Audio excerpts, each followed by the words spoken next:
ఆంధ్రప్రదేశ్ రాష్ట్ర సచివాలయంలో ఏం జరుగుతోంది? ఎందుకు ఫైళ్లు పెండింగ్లో ఉండిపోతున్నాయి? ఎందుకు ఫైళ్లు త్వరగా క్లియర్ అవ్వట్లేదు? ఇటువంటి పరిష్కారానికి, ఇటువంటి సమస్యకు ఒక పరిష్కారం అయితే చూపించబోతున్నారు. తాజాగా ఫైళ్ల పరిష్కారంలో జరిగే జాప్యం, అలాగే అక్కడ జరుగుతున్న లోపాలను ఇమీడియట్గా తగ్గించే ప్రయత్నానికైతే రెడీ అయింది.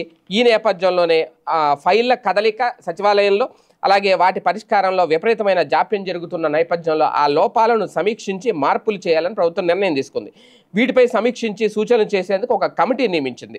సాధారణ పరిపాలన శాఖ సర్వీసుల విభాగం ప్రభుత్వ ప్రత్యేక ప్రధాన కార్యదర్శి అధ్యక్షతన ఈ కమిటీ ఏర్పాటైంది. సాధారణ పరిపాలన శాఖ ఉప కార్యదర్శి కన్వీనర్గా వ్యవహరిస్తారు. వైద్య ఆరోగ్య శాఖ ప్రత్యేక ప్రధాన కార్యదర్శి, ఆర్థిక శాఖ ముఖ్య కార్యదర్శి, న్యాయ శాఖ కార్యదర్శి, సాధారణ పరిపాలన శాఖ ముఖ్య కార్యదర్శి అంటే రాజకీయ కార్యదర్శి, పంచాయతీరాజ్ గ్రామీణాభివృద్ధి శాఖ ముఖ్య కార్యదర్శి వీళ్ళందరూ సభ్యులుగా ఉంటారు.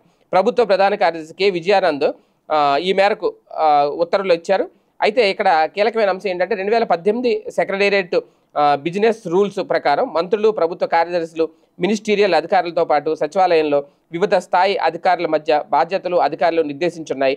ప్రస్తుతం ఉన్న ఈ విధానంలో అనేక లోపాల వల్ల ఫైళ్ల పరిష్కారం, అలాగే నిర్ణయాలు తీసుకోవడంలో అనవసర జాప్యం జరుగుతుంది. కొన్ని నిర్ణయాలు కేంద్రీకృతం అవుతున్నాయి. ఈ నేపథ్యంలోనే ప్రభుత్వం మొత్తం విధానాన్ని సమీక్షించనుంది. అధికారాలు, బాధ్యతల విభజనపై ఈ కమిటీ పరిశీలిస్తుంది. వేగంగా, సమర్థంగా నిర్ణయాలు తీసుకోవడంతో పాటు ఫైళ్ల పరిష్కార విధానాన్ని పునర్వ్యవస్థీకరిస్తారు. ఏ స్థాయిలో ఏ అధికారికి ఏ అధికారం ఉందో, బాధ్యతలు ఎలా విభజించాలో అన్ని స్పష్టంగా నిర్దేశించనున్నారు. పని విభజనలో స్పష్టత ఉండేలా చూస్తారు. 15 రోజుల్లోగా ఈ కమిటీ నివేదిక సమర్పించాలని కూడా ప్రభుత్వం ఆదేశించింది. మొత్తానికి ఒక కమిటీ అయితే వేశారు. అంటే ఇప్పటి వరకు ఫైళ్లు పెండింగ్లో ఉన్నాయి అనేది ఓన్లీ ప్రచారమే అనుకున్నాం. కానీ ఇప్పుడు కమిటీ వేశారు అంటే ఎందుకు అన్ని ఫైళ్లు పెండింగ్లో ఉన్నాయి, ఎందుకు పరిష్కారంలో జాప్యం జరుగుతుంది, అసలు ఏం జరుగుతోంది అనేది. గతంలో కూడా అదే కదా, ఒక శాఖలో మరొక శాఖ ఇన్వాల్వ్ అవుతుంది అనేది ఇప్పుడు మొదటి నుంచి ఉంది. అంటే ఒక రకంగా చాలా లోపాలు ఉన్నాయి లోపల.